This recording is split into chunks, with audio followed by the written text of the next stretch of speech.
tarde, babás, iais, Sodanes, Equedes, Ebanes e todos os filhos e filhas do candomblé sergipano brasileiro. Meu nome é Babá Alex do Xum, sou um babalorixá do candomblé queto sergipano, certo? Venho aqui um pouco essa tarde falar da minha opinião em relação à iniciação dentro de uma casa de candomblé, certo? Eu tenho várias pessoas que me acompanham em Face, em WhatsApp, em redes sociais, e as pessoas fazem determinadas perguntas, e dentro dessas determinadas perguntas eu espero poder hoje ajudar um pouco. Iniciação dentro do candomblé.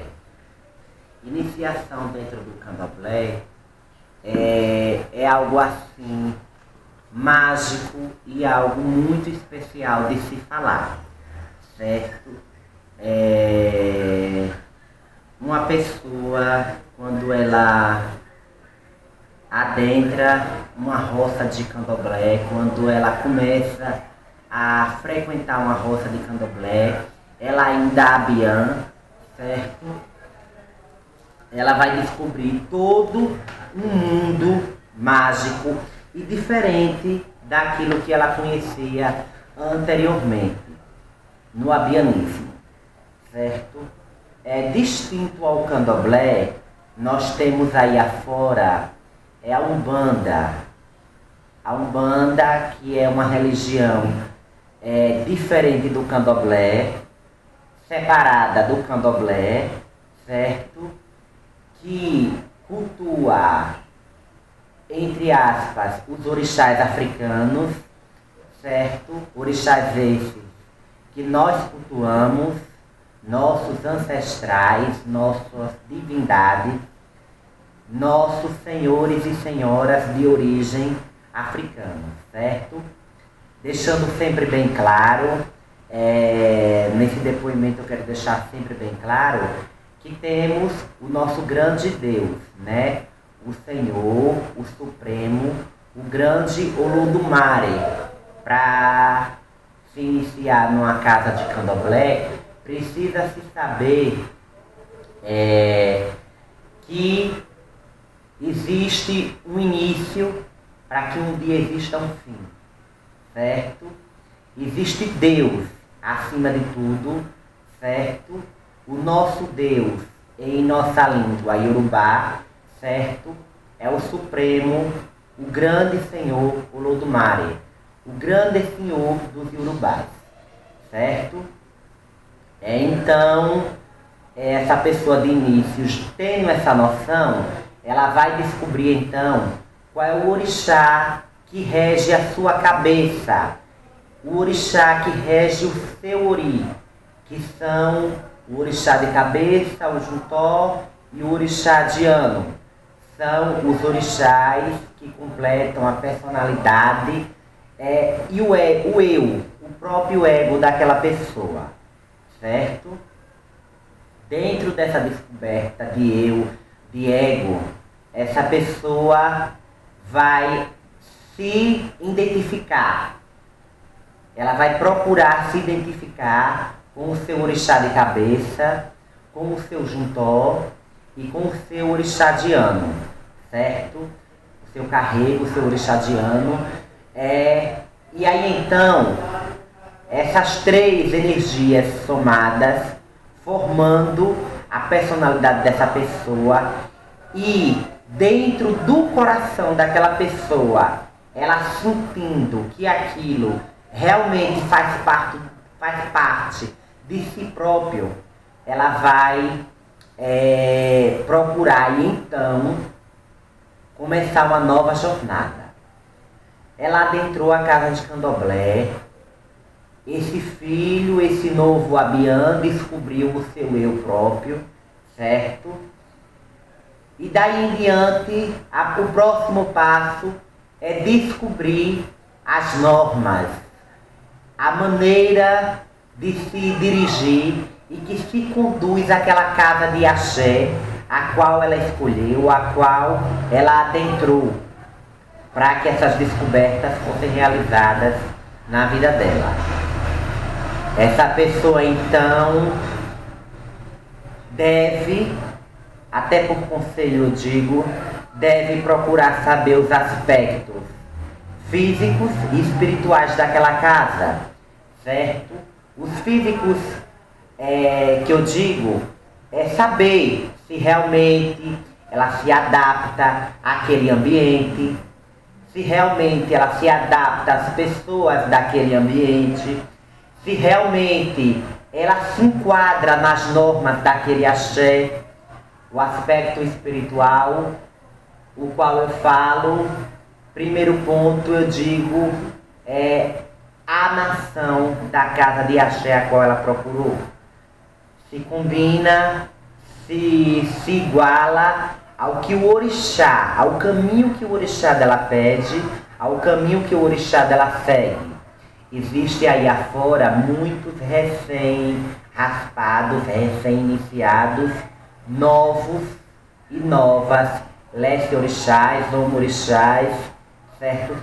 Que há pouco tempo de raspado se sentem assim incompletos, se sentem assim insatisfeitos, porque iniciou numa casa de axé e por um motivo que para outra pessoa possa ser banal, mas essa nação de orixá não é a nação do meu orixá, eu não vou ficar.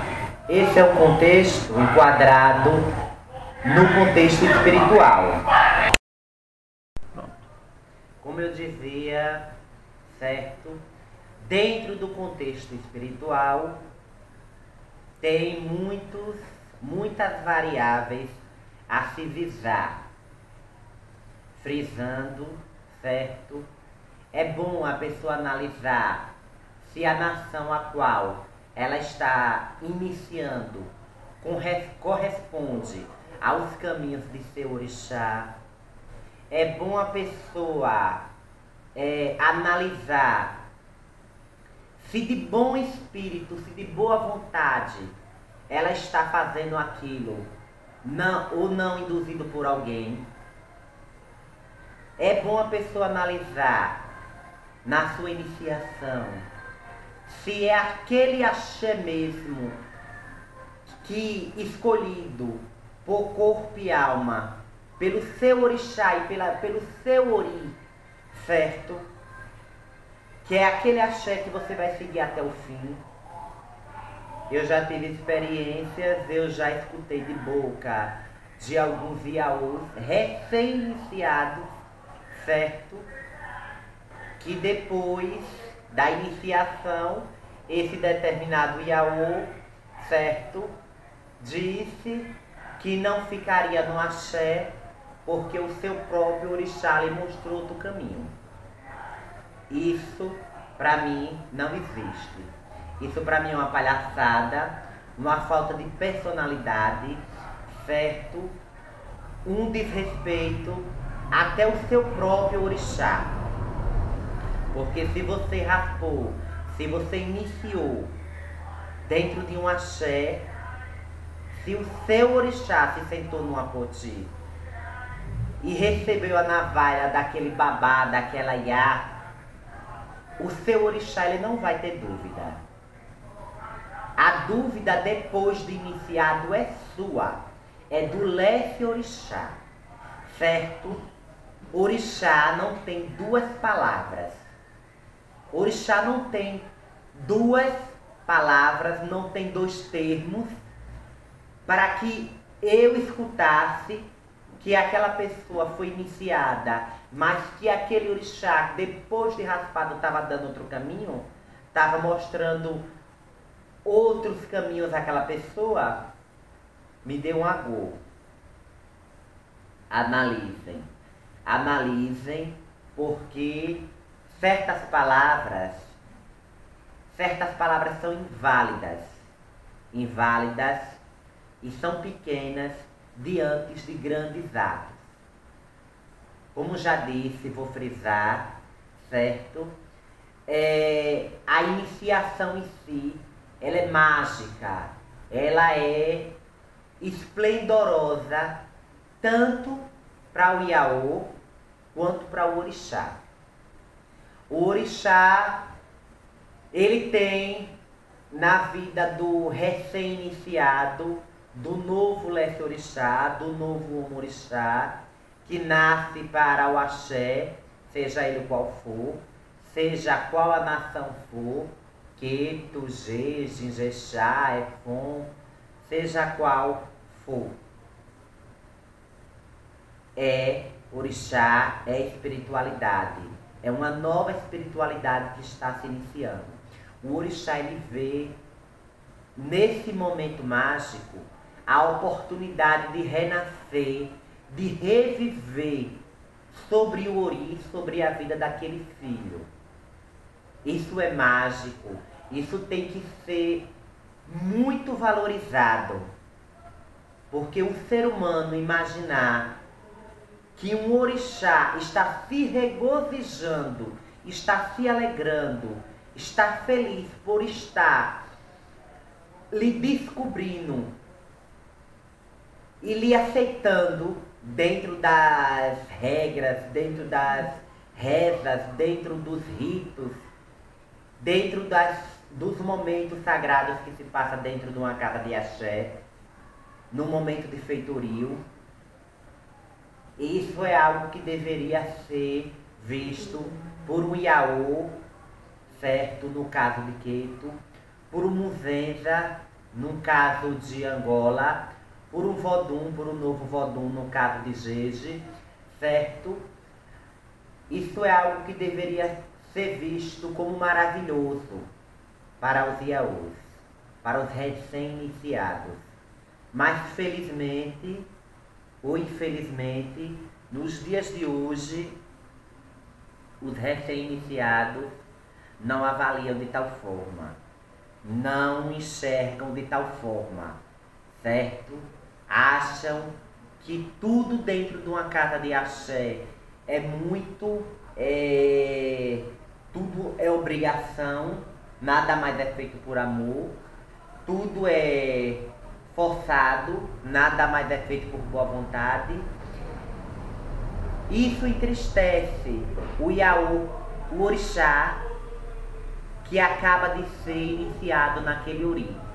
Aí sim eu concordo, entristece sim aquela divindade que nasceu sobre sua cabeça.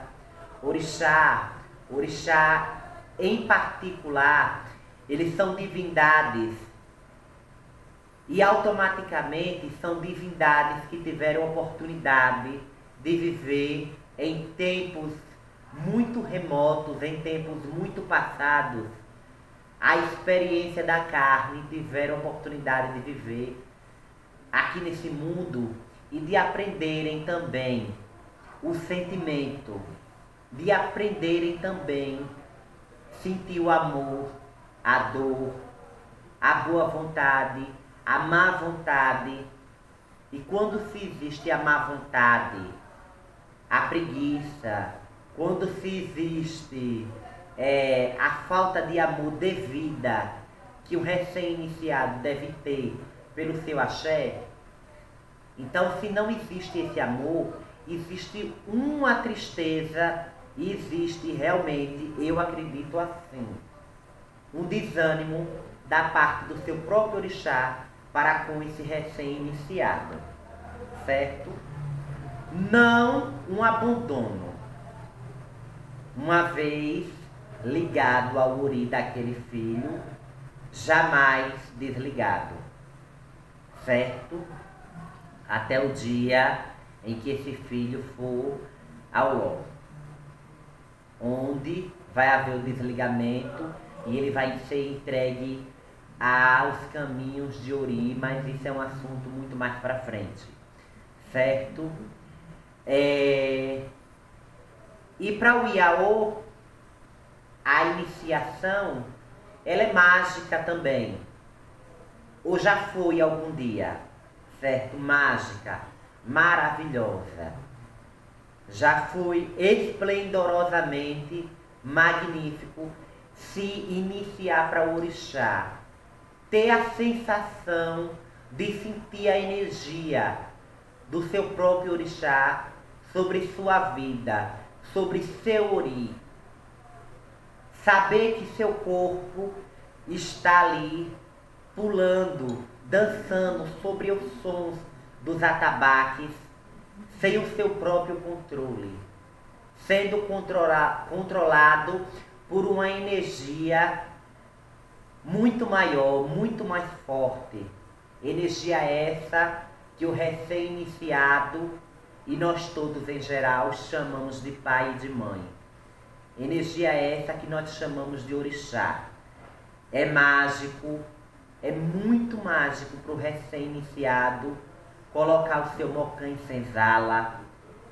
Orgulhoso demais para o recém-iniciado colocar os seus fios de conta, onde, quando ele adentrar dentro de uma casa de axé, como visitante, ele vai automaticamente estar se identificando através dos seus fios de contas, como filho daquele determinado orixá.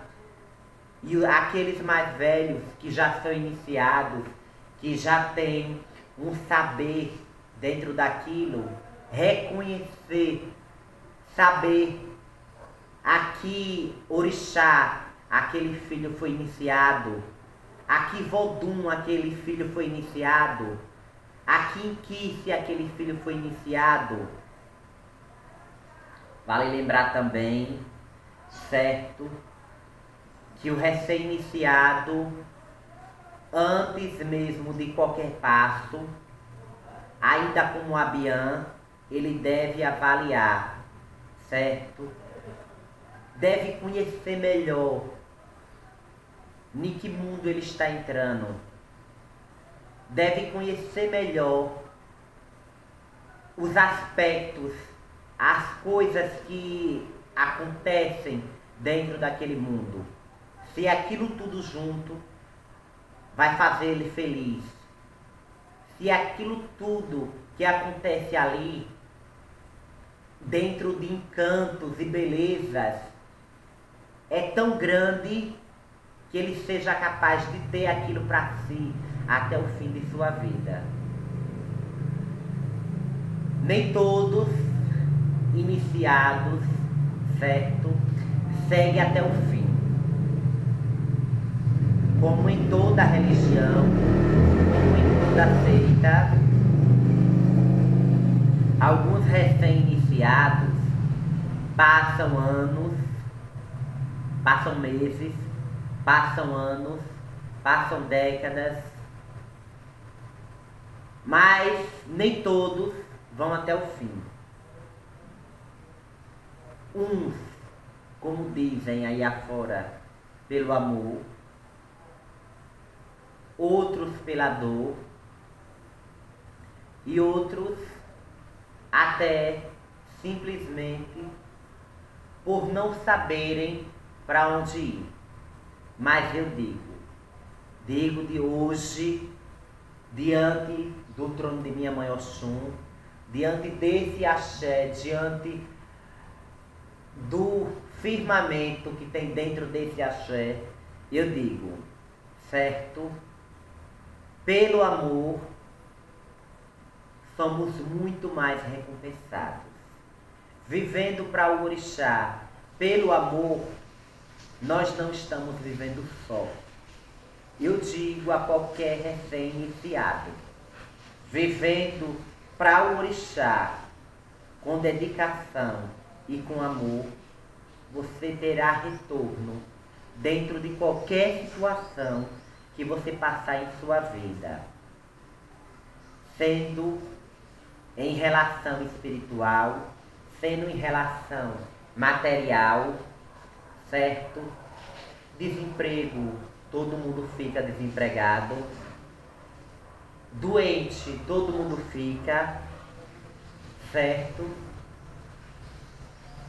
Você continuará sendo um ser humano, como outro qualquer, com um diferencial. Hoje, você é filho de um orixá. E abaixo de Deus, o Supremo Olodumare, você vai ter entre o céu e a terra sempre o seu orixá para você pedir socorro. Então resumo essa entrevista hoje desejando aos recém-iniciados do candomblé brasileiro tudo de bom e que vocês continuem na fé, sustentados pelo amor que você sente cada um pelo seu orixá, pelo seu vodum, pelo seu inquice, certo? E que vocês continuem crescendo e seguindo sempre estradas novas, estradas essas, caminhos esses que o seu orixá sempre terá para lhe mostrar. Minha mãe Oxum abençoe a todos. Axé.